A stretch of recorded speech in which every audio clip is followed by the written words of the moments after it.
അതായത് critical technology, അതായത് ടെക്നോളജിയുടെ ഹൈ എൻഡ് നമുക്ക് എവിടെ അച്ചീവ് ചെയ്യാൻ കഴിഞ്ഞിട്ടില്ല. നമ്മൾ അഡാപ്റ്റേഷനാണ്, അതായത് ഒരു സാധനം കൊണ്ടുവരുന്നു, അത് അതേപോലെ കോപ്പി ചെയ്യുന്നു. ക്രിട്ടിക്കൽ ടെക്നോളജി നമുക്ക് ഇന്നും കിട്ടിയിട്ടില്ല.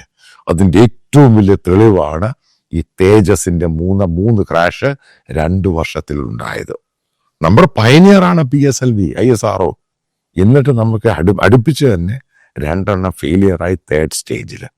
അതായത് നമ്മുടെ ടെക്നോളജി ആണെങ്കിൽ നമ്മുടെ ഈ പറയുന്ന വളരെ ക്വസ്റ്റ്യൻ മാർക്കിലോട്ട് പോയി.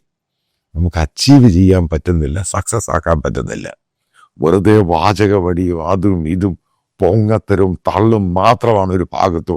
വിശ്വമാണ് എന്ത് വിശ്വം എന്താ പറയുന്നേ?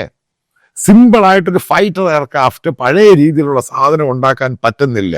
ഉണ്ടാക്കിയ സാധനം പൊളിഞ്ഞു വീഴുന്നു. എയർഫോഴ്സിലെ ഉദ്യോഗസ്ഥന്മാർ തന്നെ, ഫൈറ്റർ പൈലറ്റ്, അവർ തന്നെ ഭയങ്കര പ്രശ്നമായിട്ട്. കാരണം ഇത് ഫ്ലൈ ചെയ്ത പല ആൾക്കാരും ഇതിനെപ്പറ്റി പറയുന്നുണ്ട്. ഇതിന് ടെക്നിക്കൽ മാൽഫങ്ഷൻ ഉണ്ട്, ഇതിന് ലീക്കേജ് ഉണ്ട്, ഇതെങ്ങനെയാണ് ശരിയാക്കാൻ പറ്റും, ഇവർ തന്നെ ചോദിക്കുന്നുണ്ട്. പക്ഷെ അതിനൊന്നും ഉത്തരം കൊടുക്കുന്നില്ല. ഗവൺമെന്റ് യഥാർത്ഥ സംഭവങ്ങളെല്ലാം മാറ്റിവെക്കുകയാണ്. അത് എന്താണ് സംഭവിച്ചത്? അതാണ് ഏറ്റവും വലിയ ഈ രാജ്യം നശിക്കാൻ പോകുന്നതിന്റെ ഏറ്റവും വലിയ തെളിവാണ്. പബ്ലിക്കിനോട് പറയണം, അതായത് ജനത്തിനോടും ഇത് ഉപയോഗിക്കുന്നവരോടും പറയണം, നമുക്ക് എവിടെയാണ് തെറ്റുപറ്റിയത്. ആ തെറ്റ് തിരുത്താനാണ് നമ്മൾ ശ്രമിക്കേണ്ടത്. അല്ല കള്ളത്തരവും കപടതയും കാണിച്ച് തള്ളും കുണാപ്പും എല്ലാം കൂടെ കാണിച്ച് അവസാനം ഒന്നുമല്ലാതായി മാറുന്നൊരു സ്ഥിതിയിലോട്ടാണ് പോയിരിക്കുന്നത്. ഇതാണ് ഞാൻ പറഞ്ഞത്, തേജസ് എന്ന് പറഞ്ഞ ആ സംഭവം ഇന്ത്യക്കാർക്ക് ചെയ്യാൻ പറ്റും. പക്ഷെ അതിനൊരു ഇച്ഛാശക്തിയുള്ള ഒരു ഭരണകൂടം വേണം.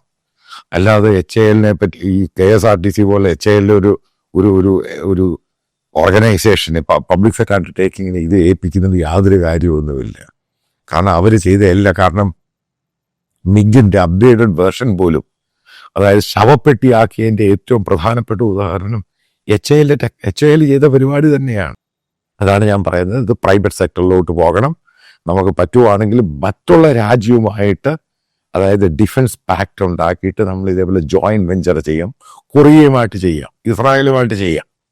എന്നാൽ മാത്രമേ നമുക്ക് നേടാൻ പറ്റൂ. ഇന്ത്യക്ക് ഇന്നത്തെ സാഹചര്യത്തിൽ ഇതേപോലെ ഒരു ഫൈറ്റർ എയർക്രാഫ്റ്റ് ഉണ്ടാക്കാൻ പറ്റില്ല എന്ന് പൂർണ്ണമായിട്ടും തേജസ്സോടുകൂടി പൂർണ്ണമായിട്ടും തെളിഞ്ഞു. നമ്മൾ വിശ്വഗുരു ഒന്നുമല്ല, പക്ക വിശ്വഗുരു എന്ന രൂപത്തിൽ തന്നെയാണ് തേജസ് എയർക്രാഫ്റ്റിന്റെ കാര്യത്തിൽ നമ്മൾ കണ്ടിരിക്കുന്നത്.